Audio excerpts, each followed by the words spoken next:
साथीहरू हामी शान्ति नेपाल सिटिएस नेपालले चाहिँ रुपी भ्याली पाङसाङ जाने भन्ने प्लान बनाएर हिँड्न तयारी गरेर हिँड्यौँ। त्यसपछि हामी गल्छी हुँदै त्रिशुली हुँदै अनि धुन्चे बजार पुग्यौँ। धुन्चे बजारबाट हामी घर लाग्दैछौँ। धुन्चे बजार पहाडमा एकदम रमाइलो ठाउँमा रहेछ अनि रमाइलो लाग्यो हामीलाई हेर्दै अघि बढ्यौँ। त्रिशुली नदीको उद्गम स्थलमा पुगेर हामी एकछिन रमायौँ अनि त्यहाँ फोटोसोटो खिच्ने भिडियो बनाउने हामीलाई सोखिम नै त्यही थियो हाम्रो। अनि त्यसपछि हामी चाहिँ त्यहाँ फोटो खिच्नु भिडियो बनाइदिनु न भनेर म चाहिँ ढुङ्गामा बिचमा बस्न गएँ अनि त्यहाँ पानी चर्किदिनु भएको थियो। त्यसपछि अन द वे फेरि पनि हिँड्यौँ। बाटो साङ्गो थियो त्यही पनि रमाइलो गर्दै अघि बढ्यौँ। अनि को गाडी तातो भयो भनेर चिसो पानीमा राख्न थाल्यौँ। अनि त्यसपछि हामी चाहिँ लिम्बे हाइडे पाहाडमा पुग्यौँ। त्यसपछि अन द वे फेरि हिँड्यौँ हामी रमाइलो गर्दै गयौँ।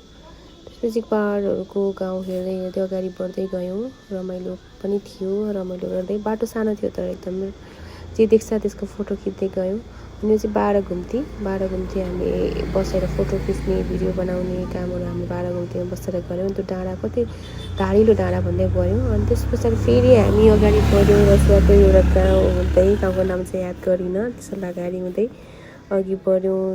प्रकृतिको एकदमै रमाइलो मनमोहक ठाउँ अनि बत्ती कुण्ड पुग्यौँ र फोटो खिच्यौँ। अनि त्यस पछाडि चाहिँ हामी बास बसेर भोलिपल्टको बिहान हामीले फेरि एउटा भिडियो बनाउँ अगाडि बढ्यौँ। धादिङको बाटो र रसुवाको बाटो कम्पेयर गर्दा अगाडि बढ्दा रसुवाको बाटो धेरै राम्रो थियो तर धादिङको बाटो अलि गाह्रो बाटोहरू पनि पहिरो गएको त्यति सफा नगरेको त्यही हुँदाखेरि पनि हामी अघि बढ्ने प्रयास गर्दै अगाडि बढ्यौँ। डाँडाभरि लालीगुराँसको बोर्ड थियो अनि हामी त्यहाँ फोटो हामी चाहिँ धेरै माथि हिमाल नजिक पुगेको महसुस भयो अनि रमाइलो हरियो अनि उज्यालो लालीगुराँस परेको झन् राम्रो हुन्थ्यो। त्यसमा फोटो खिच्ने रमाइलो गऱ्यौँ। अनि त्यसपछि फेरि हिँड्यौँ बाटो अप्ठ्यारो अनि हाम्रो गाडी चाहिँ तल फस्यो क्या हामीलाई लान सकेन। हामी ओर्लेर अनि बाटोहरू बनाउँदै अगाडि बढ्यौँ। हाम्रो आदरणीय सरहरू दाइहरूले चाहिँ बाटो बनाउँदै हुनुहुन्थ्यो अनि हामी चाहिँ छिटो माथि डाँडामा गएर बस्यौँ। अनि यसको हाइट चाहिँ लगभग 38 उचाइमा पुगिसकेको थियौँ। हाम्रो गाडी तल फसेको थियो हामी सोर्थ्यौँ अनि बिस्तारै गाडी अगाडि बढ्यो। हामी फाइनली हामी पाङसाङ पुग्यौँ अनि फोटो खिच्यौँ। अनि फेरि हामीलाई भ्यू देखेर अर्को ड्रेस चेन्ज गरेर फोटो खिच्न मन लाग्यो अनि चिया खाँदै फेरि ड्रेस चेन्ज गर्दै